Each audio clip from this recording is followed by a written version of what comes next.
Moin Moin, herzlich willkommen zum ITS-Podcast, den wir heute mal aus Berlin direkt live übertragen wollen. Mein Name ist Harry Evers, ich bin Geschäftsführer der ITS Hamburg 2021 GmbH und zuständig für die Vorbereitung und Durchführung des ITS-Weltkongresses, der im nächsten Jahr, so Corona will, in Hamburg hier stattfindet.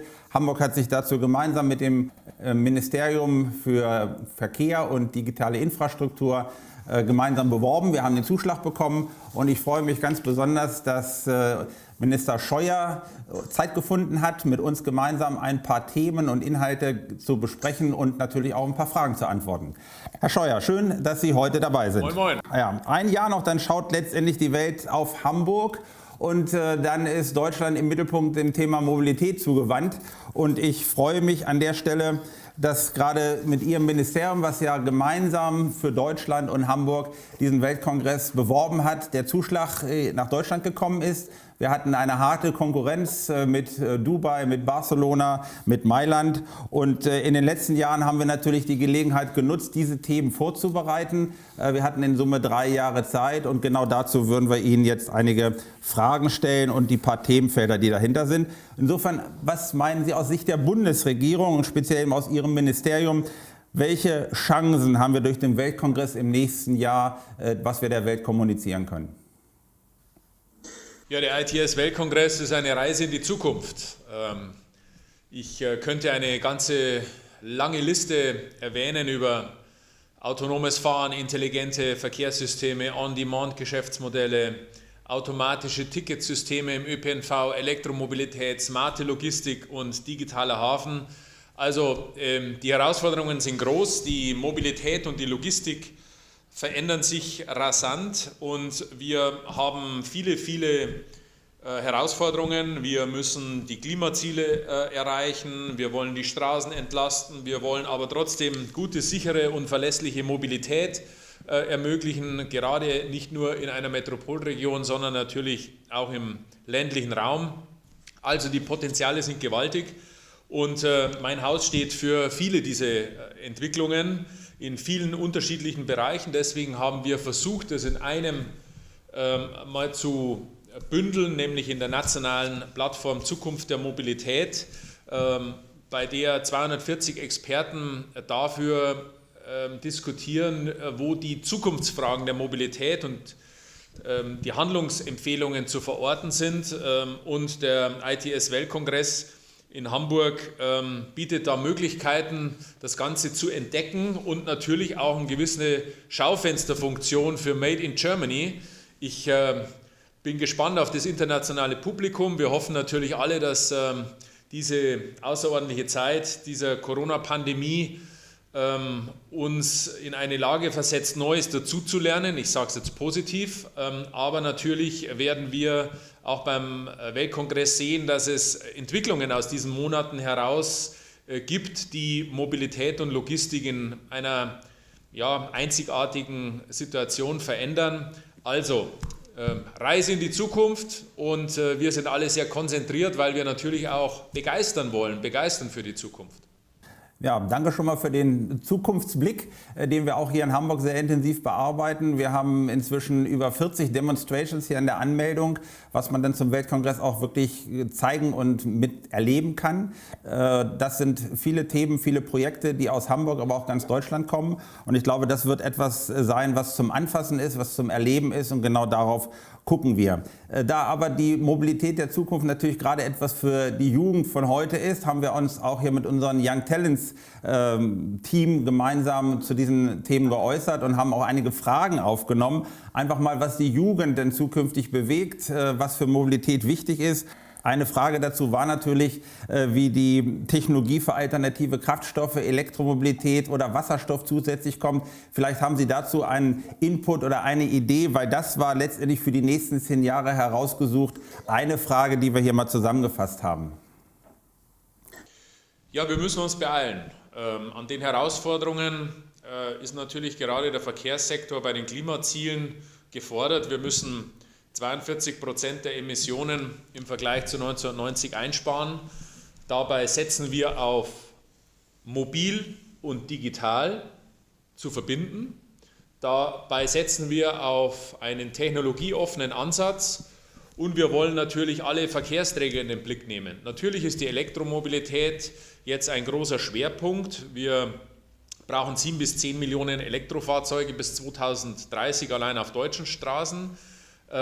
Der Trend ist positiv. Wir sehen durch unsere Anreize, die wir setzen, durch das Klimaschutzprogramm, durch viele Förderungen, vom Umweltbonus bis über den Steuervorteil, die Umorientierung der Kfz-Steuer, dass der Absatz jetzt sich verbessert. Trotz der Corona-Pandemie haben wir jetzt Rekordzulassungen. Wir haben allein 440.000 E-Autos und Hybridwagen auf unseren Straßen, aber wir brauchen natürlich den massenhaften Durchbruch an dieser Stelle und deswegen ist das eine die Konzentration auf das in den Markt bringen der Alltagstauglichkeit. Zum anderen, damit es alltagtauglich ist, brauchen wir die beispielsweise Tank- und Ladeinfrastruktur dazu und deswegen haben wir einen Masterplan Ladeinfrastruktur auf den Weg gebracht, wo wir jetzt versuchen mit großen Anstrengungen, auch mit Fördermitteln, dass wir immer und überall laden können, sodass auch die Elektromobilität nicht an dem Henne-Ei-Prinzip scheitert und an dieser Diskussion. Aber nochmal gesagt, wir konzentrieren uns nicht nur auf die Elektromobilität, sondern auf alle Antriebe, auf synthetische Kraftstoffe und ich möchte dazu fügen, wir brauchen auch die Technikbegeisterung der jungen Generation. Jetzt nur zu appellieren, dass sich was ändern muss, das reicht noch nicht, sondern ich erlebe eine junge Generation, die sehr technikbegeistert ist und diese junge Generation soll einen großen Raum bekommen, auch auf dem Weltkongress, um einmal hinter die Entwicklungen zu schauen und eine neue Chancengeneration zu eröffnen, nämlich, dass wir mit Innovation, mit Zukunftsbejahung, mit Technikbegeisterung eine Faszination für Mobilität und Logistik und Digitalisierung bekommen. Diesen Schub brauchen wir, um auch morgen erfolgreich zu sein in Deutschland und Europa. Ja, schönen Dank gerade für diesen Hinweis. Wir konzentrieren uns gerade auf das Thema auch Start-up neben der Jugend und wir sind gemeinsam mit dem Digital Hub Mobility in München und Digital Hub Logistik hier in Hamburg sehr intensiv dabei, die Start-ups aus Europa und auch weltweit gerade zu interessieren, aber auch einzusammeln und hier nach Hamburg zu holen, um die neuesten Themen, die sich gerade im Start-up-Umfeld hier gewinnen lassen, in Hamburg gemeinsam zu präsentieren. Ich glaube, das wird ein Schub werden und der ist innovativ für die Zukunft orientiert. Und Sie haben gerade schon mal kurz angedeutet, dass das Thema Plattformmobilität Zukunft ja im nächsten Jahr mit den über 200 Experten sich intensiv damit beschäftigt. Wir freuen uns darauf, dass ja im nächsten Jahr auch die Ergebnisse vorliegen werden und hoffen, dass wir genau diese Themen auch sehr wohl in der Öffentlichkeit sowohl national als auch international präsentieren können. Da ist ein wesentlicher Schwerpunkt das Reallabor, aber eben natürlich auch zukünftig auch der Datenraum, der bei Ihnen im Ministerium gerade intensiv bearbeitet und vorangetrieben wird. Können Sie uns dazu vielleicht noch ein bisschen was sagen, welche Schwerpunkte genau in dieser Richtung aus Ihrem Ministerium adressiert werden? Ja, wir haben interessante Programme für die Start-up-Szene. Wir haben seit Jahren jetzt den M-Fund mit 180 Millionen Euro, bei dem wir Start-ups unterstützen, die im Mobilitäts- und Logistiksektor unterwegs sind. Dann haben wir eine Menge von Forschungsprojekten laufen, die vor allem in die Hochschulen hinein, in die Fachhochschulen, in die Institute hinein wirken. Wenn ich da an die Blockchain-Technologie denke, wir haben im BMVI eine Blockchain-Strategie, um beispielsweise bei der Logistik im Jahr 25 Milliarden Euro an Effizienzgewinnen zu haben. Das sind alles Dinge, die sehr konkret sind. Die sind keine Vision, sondern die sind mehr als konkret. Und der Datenraum Mobilität ist eines, das aus der nationalen Plattform Zukunft der Mobilität entstanden ist.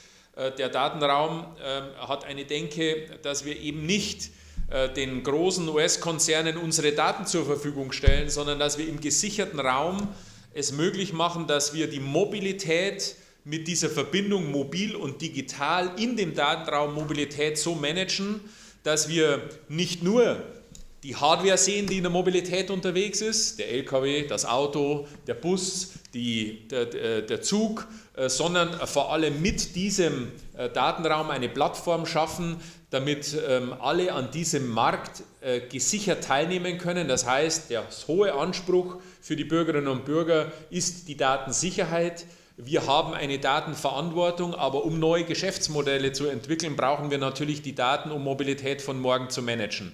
Also unterm Strich, ich muss ein Grundvertrauen mitbringen, dass ich dem Bürgermeister in einer Stadt, beispielsweise dem ersten Bürgermeister der Freien und Hansestadt Hamburg, die Daten so zur Verfügung stelle, dass er Mobilität und Logistik besser organisieren kann, staufreier organisieren kann, besser für die Bürger organisieren kann, dass ein einheitliches Ticketing-System ist, für die Paketzusteller Zeiten gemanagt werden, wo einfach weniger Verkehre sind, um die Zustellung zu erleichtern. Also unterm Strich muss es dem Bürger was bringen und das müssen wir erklären, was es ihm bringt, wenn er in einem geschützten Raum Daten zur Verfügung stellt, um Mobilität und Logistik zu organisieren.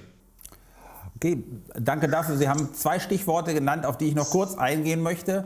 Zum einen das Thema Logistik, weil das ist natürlich gerade für Hamburg mit dem Hafenbereich, mit dem Hafenhinterland ein ganz wesentlicher Punkt, Logistikoptimierungen durchzuführen, Digitalisierung in dem Umfeld zu realisieren. Das würde ein Thema sein, was uns sicher auch betrifft und ich glaube, das ist auch eine Alleinstellung, gerade in Hamburg, weil wir nicht nur den städtischen Verkehr, innerstädtischen Verkehr, sondern konkret die Logistik im betrieblichen Ablauf aufsetzen. Das wäre ein Thema, wo ich glaube, wo Sie auch aus Ihrem Ministerium heraus ja ganz viel gerade aufsetzen. Ich sage nur als Beispiel 5G, wenn da noch vielleicht eine Ergänzung zu sein könnte, weil das ist für uns, glaube ich, ganz wichtig, dass wir erstmalig auch genau mit dieser neuen Kommunikationstechnologie 5G hier einiges erreichen können. Also deswegen heißt das Ministerium Verkehr und digitale Infrastruktur. Das ist die Auflösung der Verbindung von mobil und digital. Und natürlich bei 5G haben alle erzählt, wie schwierig der Start sein wird.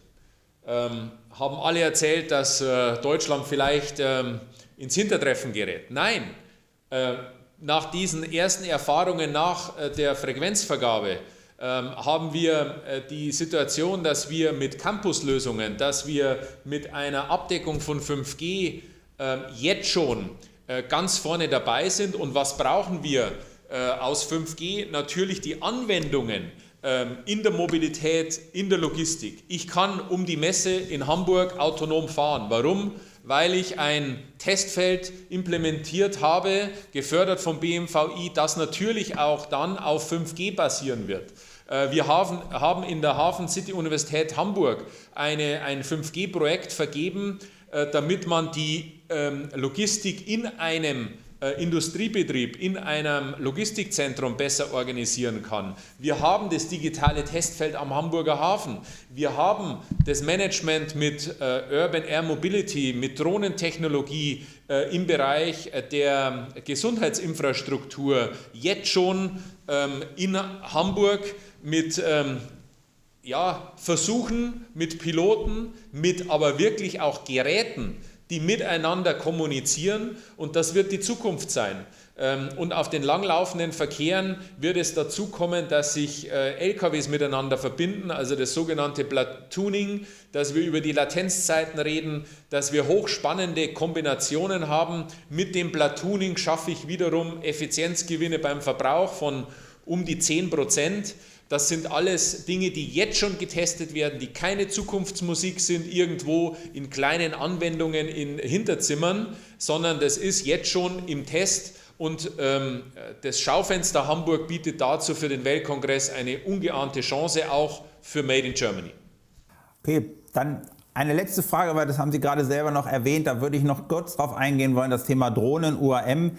Die europäischen Regeln kommen zukünftig. Wir sind in vielen Bereichen in Deutschland, glaube ich, ganz intensiv dran, sowohl bemannte als auch unbemannte Drohnen gerade zum Fliegen zu bringen und die Anwendungen, die dahinter sind. In Hamburg haben wir das Thema mit der Helmut-Schmidt-Universität, aber auch mit anderen Firmen und wir haben dieses Schwerpunktthema erstmalig ganz plakativ auch auf diesen ITS-Weltkongress adressieren können. Das heißt, wir werden einen Schwerpunkt haben, UAM, was wir in Hamburg auch präsentieren, mit Anwendungen weltweiter Drohnenhersteller, Serviceanbieter. Und ich glaube, das wird nochmal ein besonderer Schwerpunkt werden, wie wir in Hamburg dieses Thema auch nochmal mit neuem zusätzlichen Glanz befeuern könnten, was bisher in Deutschland an vielen Punkten schon bereit ist. Und da sind Sie ja auch sehr intensiv unterwegs, mit vielen Förderaktivitäten dieses Thema nach vorne zu tragen. Ja, zum einen ist ja das, was ich erwähnt habe, nämlich beispielsweise die Versorgung zum Beispiel für die Sicherheit oder für die Gesundheit. Das zweite sind natürlich das Thema Logistik. Man reduziert es immer nur auf das Thema, wann kommt das Flugtaxi. Das ist ja auch in Wirklichkeit ein großes Fahrzeug, wo da Menschen transportiert werden. Ich setze vielleicht noch ein bisschen früher an. Was sind unsere 3 Herangehensweisen? Das ist zum einen das Thema Sicherheit. Das zweite ist das Thema neue Geschäftsmodelle und das dritte ist natürlich das Thema Privatsphäre. Und da spielen Drohnen, aber dann bis hin zu Flugtaxis eine ganz neue Dimension, neue Chancen in der Versorgung, neue Chancen auch für die Infrastruktur. Wir vermessen jetzt schon mit Drohnen unsere Infrastruktur oder erhalten Infrastruktur oder bekommen Informationen, wie wir die Infrastruktur besser erhalten für morgen oder im Hafen können wir damit Anwendungen machen. Das heißt, wir wollen zum Leitmarkt für die unbemannte Luftfahrt genauso werden wie zum Leitmarkt für die Flugtaxis. Wir wollen neue Inspiration geben mit neuen Fahrzeugen und da bietet dieser Bereich natürlich eine sehr gute Chance. Ich möchte auch noch dazu sagen, auch das ganze Thema Automatisierung und autonome Fahrzeuge. Wenn wir jetzt in den nächsten Wochen für den Straßenverkehr den Rechtsrahmen festlegen für das autonome Fahren, dann sind wir da auch weltweit die Ersten in dieser Dimension, also Spitze weltweit. Sowas gibt es noch nirgends international. Wenn Deutschland diesen Rechtsrahmen jetzt beschließt, dann haben wir nicht nur für die neuen Verkehre in der Luft und die Urban Air Mobility, sondern auch für das autonome Fahren auf der Straße neue Themen, die wir beim Weltkongress vorstellen können.